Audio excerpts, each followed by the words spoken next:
Lama Kathy Wesley on behalf of the Columbus Karma Tigsum Choling Tibetan Buddhist Meditation Center of Columbus, Ohio, welcoming you to the Sunday morning Dharma talk.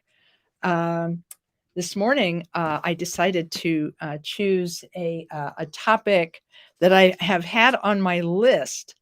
Believe it or not, we do keep like lists of these topics.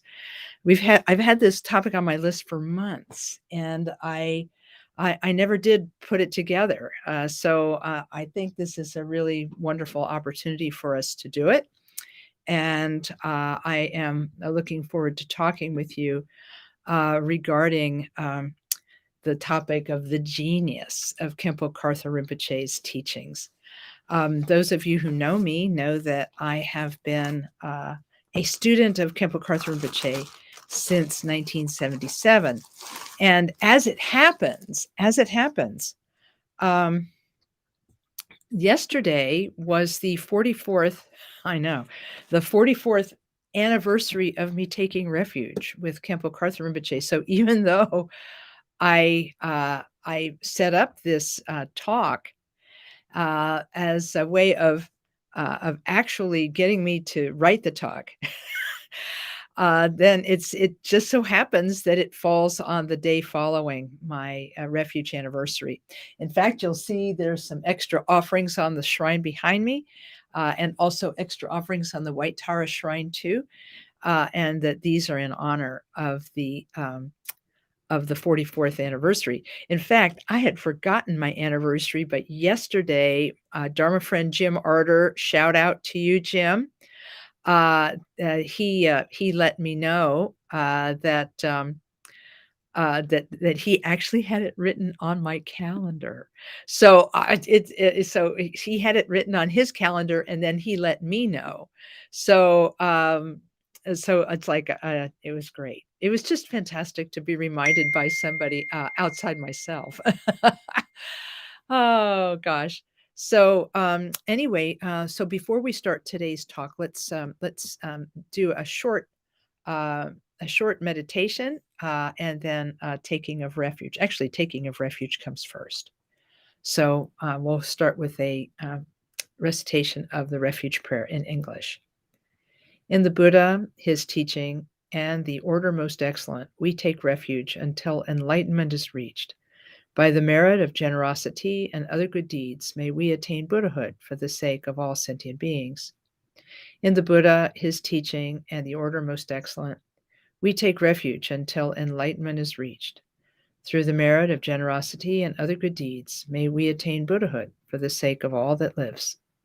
In the Buddha, his teaching, and the order most excellent, we take refuge until enlightenment is reached. Through the merit of generosity and other good deeds, may we attain Buddhahood for the sake of all that lives. Okay, now we'll do just a couple of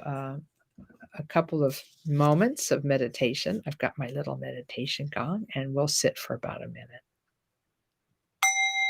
collecting our thoughts.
Okay, so I'm going to start with a short prayer of my own.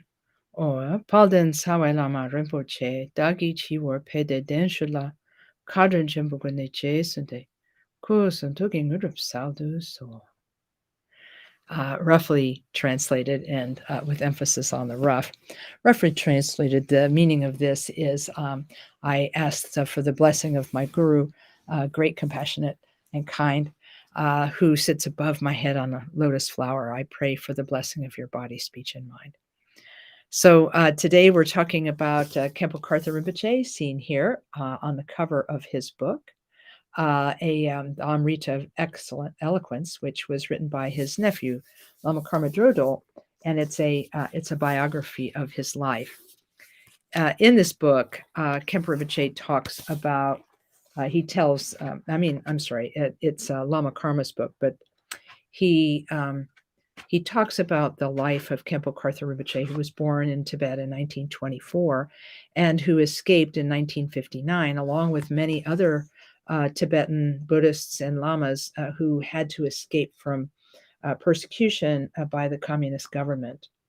And so as a result, he undertook a rather brave journey across the mountains in 1959, carrying with him, sometimes in his arms, the young 4-year-old Tulku of Tronggu Monastery, his home monastery in Tibet, who became known later as Tralek Rinpoché.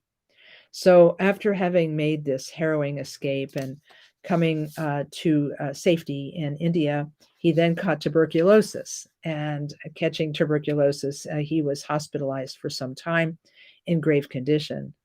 And he made an aspiration that if he was able to get well, he would continue to serve the Dharma and beings, especially to serve His Holiness the 16th Karmapa, who was the head of the Karmakaju lineage and who had escaped some months before them and was now living in Sikkim, the small kingdom of Sikkim in North India.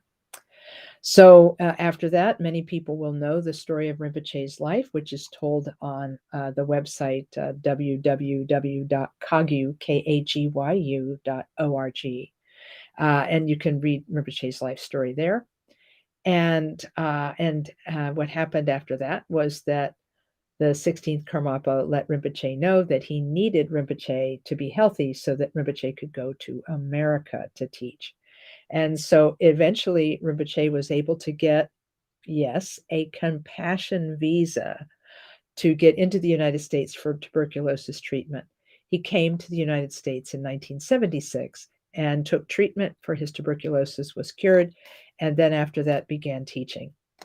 He was requested to come to Central Ohio by a young couple named Wesley and Patricia Williams. And they invited Rinpoche to come, and Rinpoche and a translator came in September of 1977 for the first time. I met Rinpoche on that visit and interviewed him for the newspaper, and in my little town of Newark, Ohio. And meeting him was a pivotal moment in my life. I was able to, in him, see all of the qualities of wisdom and compassion that are talked about in Buddhist teachings. And I was able to see in him the potential for enlightenment for all of us. I think that's really the point, isn't it? That when we read about Buddhism in books, we say, wow, that's neat. I'd love to do that. But I'm not sure. Can I? Is that something I can do? And then when we see a teacher, such as Khenpo Karthar Rinpoché, we see them in the flesh, so to speak. We come to realize that we have the same potential and that we also could come to the fruition just as they have. And I guess that is for us the value of teachers. Yes, teachers give us instruction. Yes, teachers show us the proper way to practice. Yes, teachers let us know what we could and should be doing in our practice. But more than that, they serve as an example for us. And they show us what it looks like to be an awakened being. And that gives us an inspiration that's, I guess you could say, very rare, very rare. And this is why they're so important. So in any case, this little bit of information about Rinpoche's early life and so forth And I do introduce you to and recommend to you the book Amrita of Eloquence. And so, in any case, that's something to think about. The book Amrita of Eloquence talks about Khenpo Karthar Rinpoche's work in teaching and how he helped spread the Dharma and benefit beings. But what I want to talk about today is what I call the genius of his teaching. He was uh, extraordinary in his capacity to meet people where they are. He didn't say, "I am a great teacher and I want you all to come up to my level so that I can teach you." He actually came down to people's level and spoke to them directly where they were and met them where they were in their confusion, in their delusion, in their suffering, and met them right there and spoke to them right there and addressed them right there. And so I would say that the first example of genius of Khenpo Karthar Rinpoche's teaching is that he would teach exactly what was needed to exactly the person who needed it and exactly the right way. In other words, he met people where they were and gave them the Dharma that would help them the most in that moment. The second bit of genius of Khenpo Rinpoche's teachings is that he understood Western people and was able to culturally translate the Dharma from the Tibetan milieu that he had been born into this new and unusual world that he became part of. Those of you who have read parts of his biography know that when he was a child, he actually dreamt about America. He dreamt of a place where men and women dressed the same. They all wore trousers. And he dreamt of the big buildings and the wide streets. And so it was, I guess you could say, a foregone conclusion that he knew he was coming to America. But his arrival here, I think, allowed Tibetan Buddhism to grow and flourish, and particularly the Karma Kagyu tradition of Tibetan Buddhism, the Mahamudra practice tradition, to flourish here because he was able to culturally translate. He gave examples that were American examples, and he gave advice about the common things that we run into every day.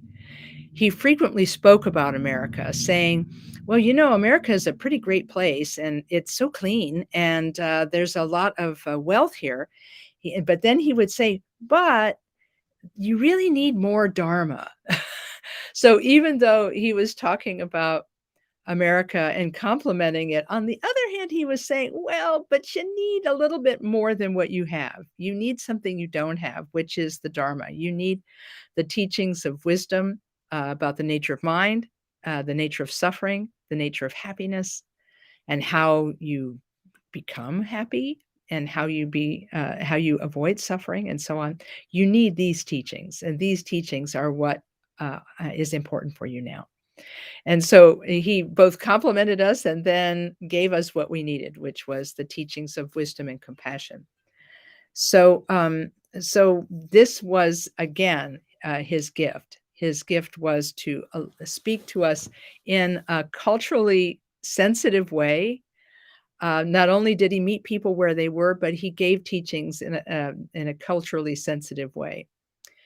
And I think that this is very important for us because as Americans, we do tend to think that we're pretty great.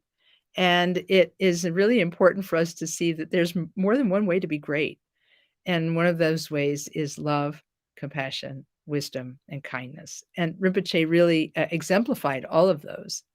And in fact, I think that he was able, part of the reason that he was a great cultural translator was because he lived it. He actually lived it. Everything he did was imbued with purpose. Even the way he drank a cup of tea where he would hold it in his hand and gently touch it and gently bring it to his lips and drink. And just with this continuous mindfulness that showed us what meditation could do for a person, that it could actually change the way you manifest in the world and change the way you experience the world. And so these are the kinds of things he did. Another way he led us was to show us the importance of equanimity and fairness. In Tibet, the life was not always equal, and men and women weren't equal. High society, low society, not always equal. But in America, he decided to take that a little bit further. And so, for example, he would often make decisions about what to do with two individual people. He had a gift, and who was he going to give that gift to? He would actually do it by lottery, by drawing. He would actually do this in order that it be fair, in order that it be, have equanimity folded into it. And in fact, I remember when we were getting ready to go into 3-year retreat, we were given a number of really amazing scroll paintings, Tonka paintings, like the one behind me. And it was customary for the men's building to get the nicer items and the women's building to get the less nice items. But Khenpo Rinpoché, in his wish to be fair, he actually had us draw lots for these. And so as a result, the women got the best tonkas, the men got the best musical instruments, and so on and so forth. And so in a way, he was starting a new tradition. And this new tradition really touched us. It really, really touched us that that he was able to show us this fairness and to demonstrate to us how one could treat groups of people in a way that was fair. And so that's informed a lot of my thinking going forward. And so that's a second bit of his genius, was the fact that he was able to culturally translate from Tibet to American milieu. And then the third bit of genius of Khenpo Rinpoche's teaching is that how do I put this? He gave everyone something special. Each person who met him, he gave a nugget of truth, a nugget of compassion, or maybe it was an example. A woman came to me once and said, "Oh, I've just been to see Khenpo Rinpoché, and he, like, changed my life." And I said, "Well, tell me about it." And she said, "Well, something tragic had happened in my family, and I couldn't let it go. And I went to Rinpoche not knowing what to do or say, thinking that I was just going to go and get a blessing. And I walk into his presence and I burst into tears because I realized that he was completely loving, completely compassionate, completely non-judging me. He knew my circumstance, he knew of my tragedy, but there he was, and he opened his arms to me and he hugged me. And she said, in that moment, I realized that I was holding on to my grief over what had happened in my family, and that now I could let it go. And this was his genius. He knew precisely what people needed, and he knew precisely how to administer what they needed. And he gave everybody a nugget. I cannot tell you how many times I have spoken to people, because Khenpo Rinpoché passed away in October of 2019. So it's been about 2 years since he passed away.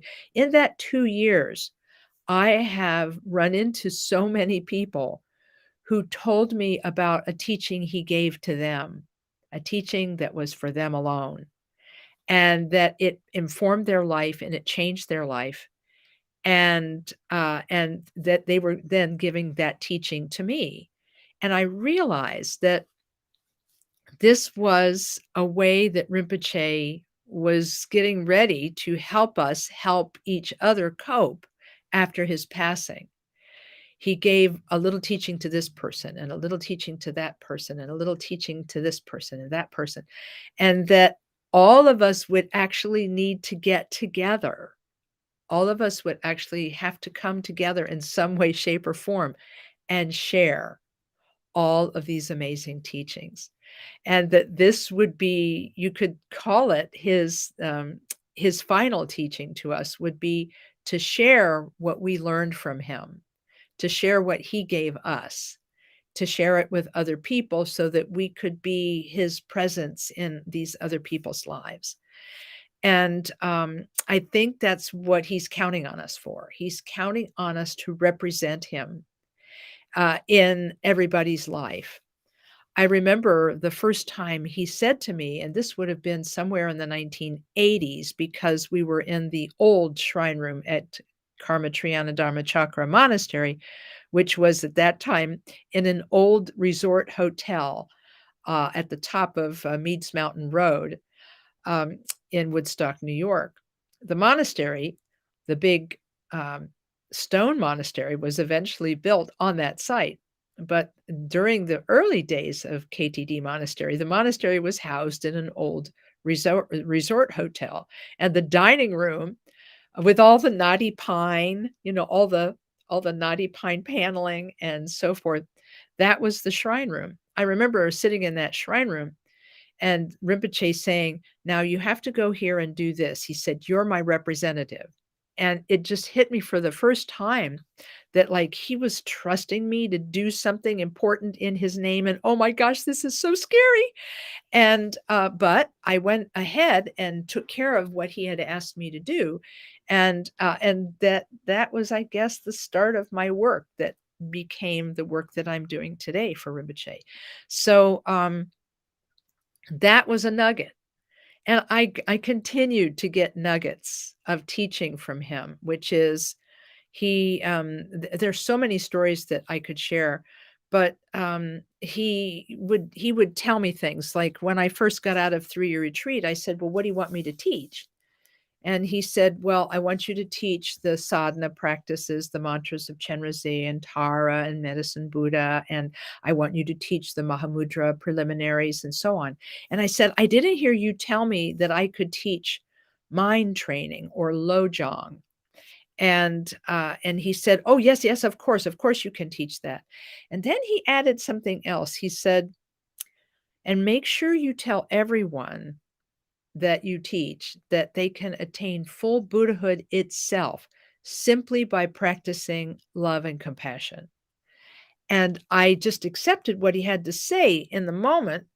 But then later it made me scratch my head. Well, how can a person possibly attain Buddhahood by love and compassion alone? Because aren't we supposed to meditate deeply on the nature of mind? Aren't we supposed to experience the nature of mind in this way?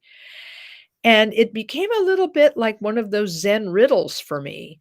But that little nugget of teaching really helped inform my study of the book that you now know to be my favorite book, The Great Path of Awakening by Jamgon Khantrul. In this book, Jamgon Khantrul teaches about bodhicitta. Bodhi means awakening and citta means mind. How to have a mind that wants to wake up and that can wake up.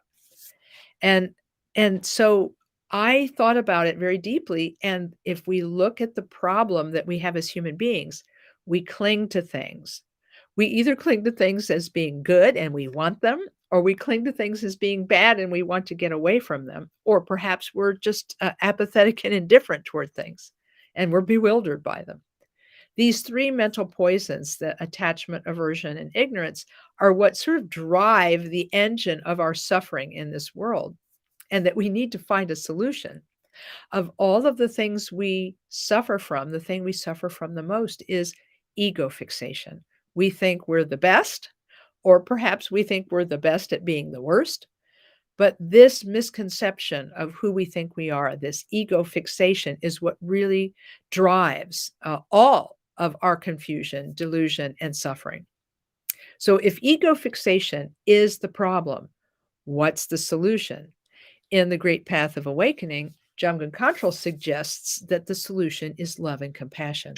He says that if we can learn to love ourselves and learn to love others and to place others before ourselves, that we will then accomplish selflessness.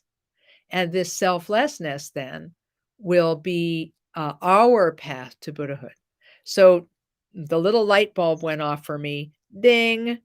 In that moment, that Rinpoche's little nugget of teaching was incredibly true and needed to be passed on to others. So that's what I've been doing for the last 25 years that I've been a teacher, is trying to remember everything he taught me and trying to speak as many of those to as many people as possible. Because I don't know that I'm ever going to be able to write a book. But if people remember the teachings that he gave me, that I gave them, then he will in some ways still be present for us in this world. And to me, that is the third way that Rinpoche was a genius, and that he knew that people speak to people, that he knew that the human connection was what was important for making sure that the Dharma lives on. He would tell people things, and they would tell other people, and they would tell other people, and then this what's good gets passed on. And so just to have been part of this is a really special thing to me. So, the as they say in public speaking, in conclusion, um, Khenpo Rinpoche was a genius because he was born in Tibet, came to America, rolled with whatever we threw at him, and was able to meet people where they were, culturally translate Buddhism from Tibetan milieu to the American milieu. And he knew the value of human connection, such that he gave little nuggets of teaching to all kinds of people so that they would spread them and pass them on. In fact, Rinpoche once said, this was in 1997 when we had an all KTC conference. All the KTCs got together. He said, it is important for the senior students of a Dharma center to create the atmosphere. That was the word the translator used, create the atmosphere for people to connect to the Dharma. And so he put the responsibility for introducing new people to the Dharma on the Dharma students. And of course, a person might say, well, I am not a senior Dharma student. And then he corrected that by saying, oh, and by the way, if you know one more piece of Dharma than the person standing next to you, you are the senior student in that pair. So you, he said, actually have a duty to answer people's questions that you can't answer, that you don't, he said, you shouldn't answer questions that you don't know the answer to. He said, the most important thing to say is, I don't know. So he said, but if you know, if someone asks you a question and you know the answer, then it really is your responsibility to answer that person and to help them. And so in this way, he turned all of us into little teachers of in our own way. I spoke to a person this week who said that they try to represent Khenpo Karthar Rinpoché to other people just by being nice, just by being kind, just by being not a problem for someone. And I think that's such a precious thing, because we have this potential to connect to other people just by representing to them who Rinpoche was to us. And I think it's kind of a brilliant thing. And it's a blessing, and it's something that will be with us forever. Now, I could go on and on and on and talk more about Rinpoche, and I would like to invite you. I'm going to take a moment here and get a link together for you.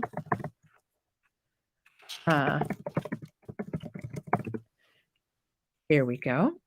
There is a website that's a tribute site to Khenpo Karthar Rinpoché, and it's called Remembering Rinpoché. And I'm going to let's see if I can put this put it in chat, and hopefully it will come to you. And let's see if I can put it as a yes, I can do that. Let's see. Let's see. Okay, see if this does it. Does this make it come across? Yes, we were able to get the better of technology. Rememberingrinpoche.org is the website where we are collecting stories about Khenpo Karthar Rinpoché. And part of one of my secret wishes behind doing this particular talk is so that people would hear about Remembering Rinpoché and would then be able to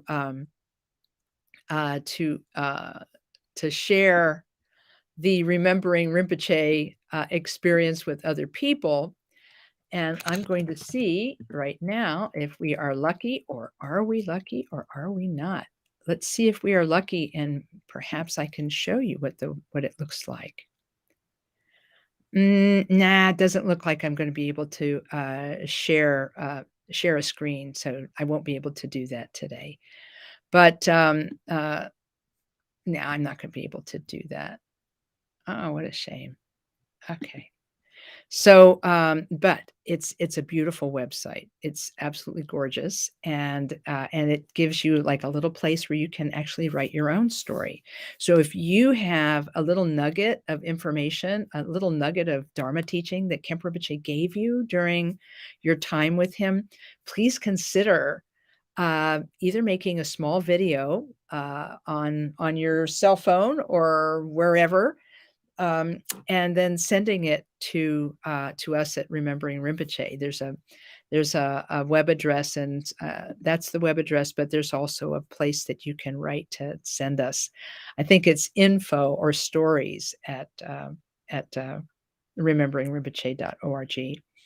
And we're collecting photographs as well. So if you have any stories about Rinpoche you'd like to share, you definitely can do it there. And the other thing I wanted to tell you is that right now we're working on building a stupa in memory of Khenpo Karthar Rinpoché in Crestone, Colorado, and you can go to the website for the Karma Teksem Tashi Gomang stupa, and you can go there and make a contribution. So that's a little bit about, my goodness, a little bit about Rinpoche's teaching, a little bit about how we can help keep his memory alive, and a little bit about how we can keep his presence in the world just by doing our practice. Rinpoche once said, if you want to please your teacher, you know how you please your teacher? You please your teacher by actually doing your practice, because that is getting you closer and closer and closer to the attainment of Buddhahood, which is actually what your teacher wants for you. So if you want to please your teacher, of course, you can give gifts and things like that, but the best gift you can give is of your own practice. Now, I know that these Dharma talks are supposed to last for an hour, and I haven't done a good job of going for an entire hour, but oh, yeah, there we go. Oh, thank you. Hey, thanks very much. I'm going to see if I can put this. There we go. kttg.org.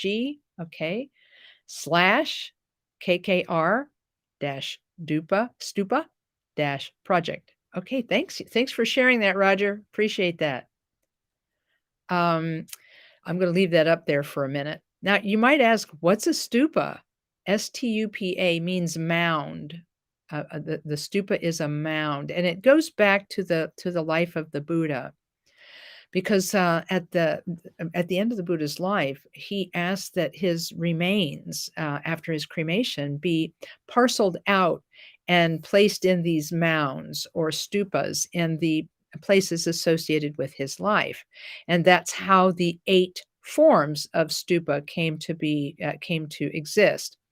And among these among these 8 stupas are the stupa that commemorates the Buddha's enlightenment. I won't be able to remember all 8, but the bringing together of the Sangha when they had been split, the Buddha's descent from the God realm, the Buddha's let's see if I can remember, conception and birth, and so on.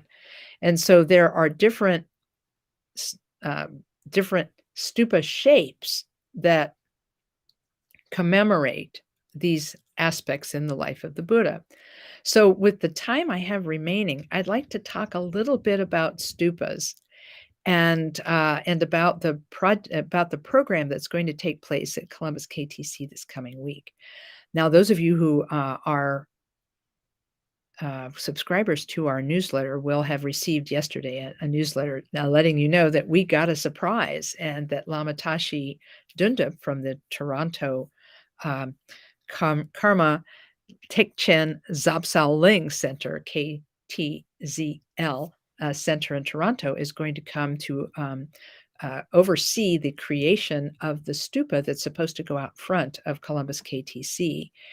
And it's this coming weekend, the stupa will have been put together, and there'll be 2.5 days of pujas in order to consecrate the stupa. And you can sign up by getting on our mailing list and writing a note to us at info@columbusktc.org, and then we'll reply with the information. So we're very excited about having a stupa, and we're very excited to have it be present with us. But you might say, well, what is a stupa and how does it work? It's a geometric shape, the bottom of which is a throne. The next section is a vase, and the top is a spire. And it suggests the form of a sitting Buddha. And this sitting Buddha then contains this geometric set of shapes, contains relics of the Buddha. It contains dharma books, the Tibetan books. And sometimes it will also contain lots of little stupas as a way of magnifying the blessings. So what's going to happen is that I have a very large box here in my shrine room of materials that Lama Tashi sent that will go into the stupa. And it will provide blessings for everyone who sees it.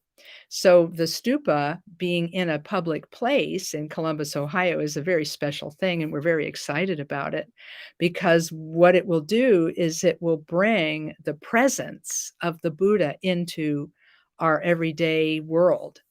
Because right now, if a person wants to interact with sacred objects, such as statues of the Buddha and so on, one has to go into the door of a Dharma center and sit in front of the images and interact with the sacred images of the Buddha. Because it's said that when one interacts with sacred imagery, that one retains, it actually awakens the Buddha nature that's within us. It's like 2 tuning forks tuned to the same note. When you strike one and then place it next to the other begins to vibrate sympathetically. And so when we see images of the Buddha, whether it's paintings or statues and so forth, there's a little bit of an awakening of the Buddha nature that's within us, and a blessing comes through that. Well, the same is said for the stupas. The spire is the top of the Buddha's head, the vase is his body, and then the throne underneath it is his seat. And so by placing this object in the middle of Franklinton, we hope to inspire and touch every person who drives by. So it's our hope that this particular event will help others. I've just realized that I've said something incorrect, and that is these ceremonies and so forth will not be open to the public. They will only be for people who register. So if you're seeing this message, and I think it would probably be best for you to send us prayers rather than trying to come down to our site to to observe, because there's very little space and it'll all be closed off. So I have to apologize a bit in advance for having mentioned it. But I'm so excited about it, and I'm so excited for you to see it. We will probably try to webcast bits of the event so that you can see them. I think that in terms of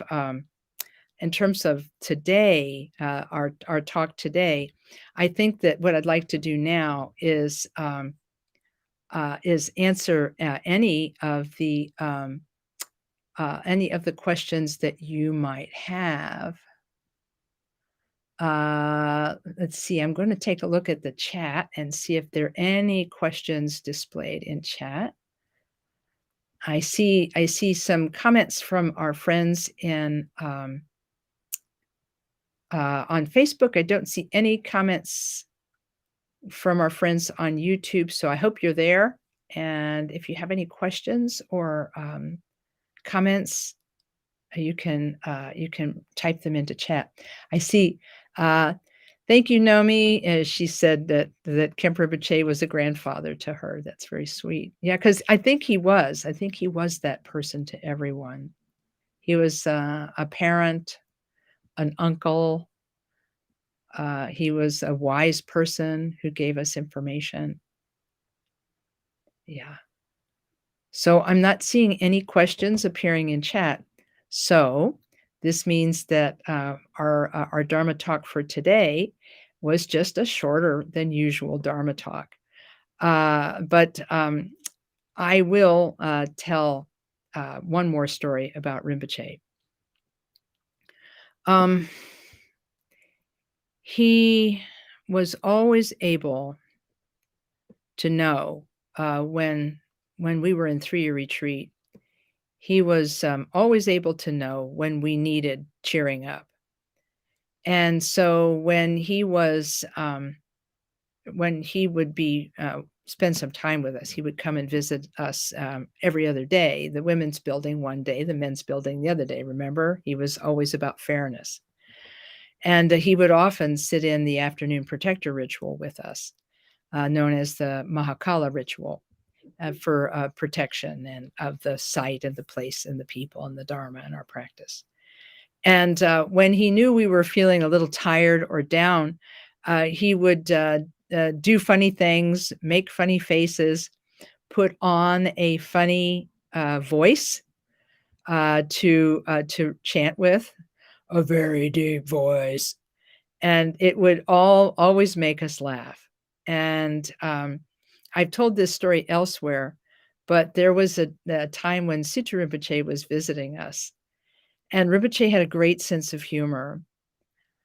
That Sutra Rinpoché was visiting us with his older tutor, or Gegin, and Khenpo Rinpoché was sitting on one side of the shrine room, and Gegin was sitting directly across from him. And apparently, Rinpoche wanted to play a prank on the Gegin, because in the Gegin's desk, he put I've got them over here, but I can't put them on. A pair of Groucho glasses, and those of you who know what they look like, they're meant to look like Groucho Marx: big heavy glasses, big heavy eyebrows, a large nose, and a mustache. Well, Khenpo Rinpoché had taken my set of Groucho glasses. He'd taken custody of them, and they were in his desk. But what happened in this particular case was that he put them in Gegin's desk. And so during Mahakala Puja, the puja is going, bum, bum, bum, bum, bum. You know how the drum goes, and everybody's chanting and the drum is going, and so forth and so on. And Khenpo Rinpoché, I'm sitting next to Khenpo Karthar Rinpoché at this moment. I'm sitting next to him. And I see him get Gegin's attention. and he is indicating that he should look in his desk. And Gagan looks in the desk, and Khenpo Rinpoché does this, which apparently is the symbol to put on your glasses. And Gagan was not having it. He was not going to do it. And then finally, after this went back and forth, by the way, the puja is going on and nobody sees that this is happening. I think it's just for me. Whatever this is happening is just for me. I'm just seeing, nobody else sees it. I see it. And so suddenly, Khenpo Rinpoché does this. He pounds his chest just once, and as if to say, I double dare you. And Gagan then, of course, having been double dared, takes the pair of glasses out, puts them on, and then Khenpo Rinpoché, sitting over here, gets the attention of Situ Rinpoché, who is sitting in the seat of honor in the front of the shrine. And then when Situ Rinpoché looks at him, Khenpo Rinpoché just puts his hand out as though to indicate, here, enjoy this. Look at your teacher. Look at your tutor. And he looks at his tutor and he sees the funny glasses and he falls apart with laughter. And he laughs so hard that he has to take his shawl and put it over his face. To me, Khenpo Rinpoché was this person who always could see the good in all of us and wanted to bring out the best in all of us, and who knew that being human was difficult and that sometimes the best teaching was a little bit of humor. So I am happy to have shared that story with you about Rinpoché. And I hope that it brings a smile to your face, because I know he would like that.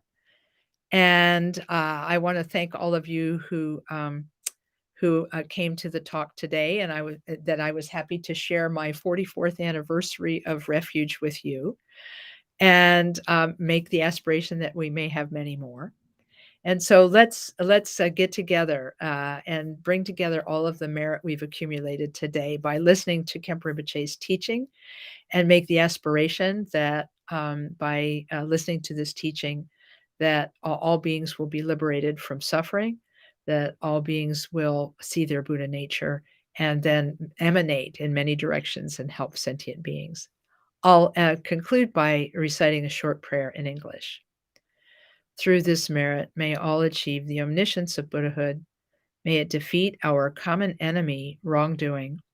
From the stormy waves of birth, old age, sickness, and death, from the ocean of samsara, may we free all beings. May we free all beings. May we free all beings.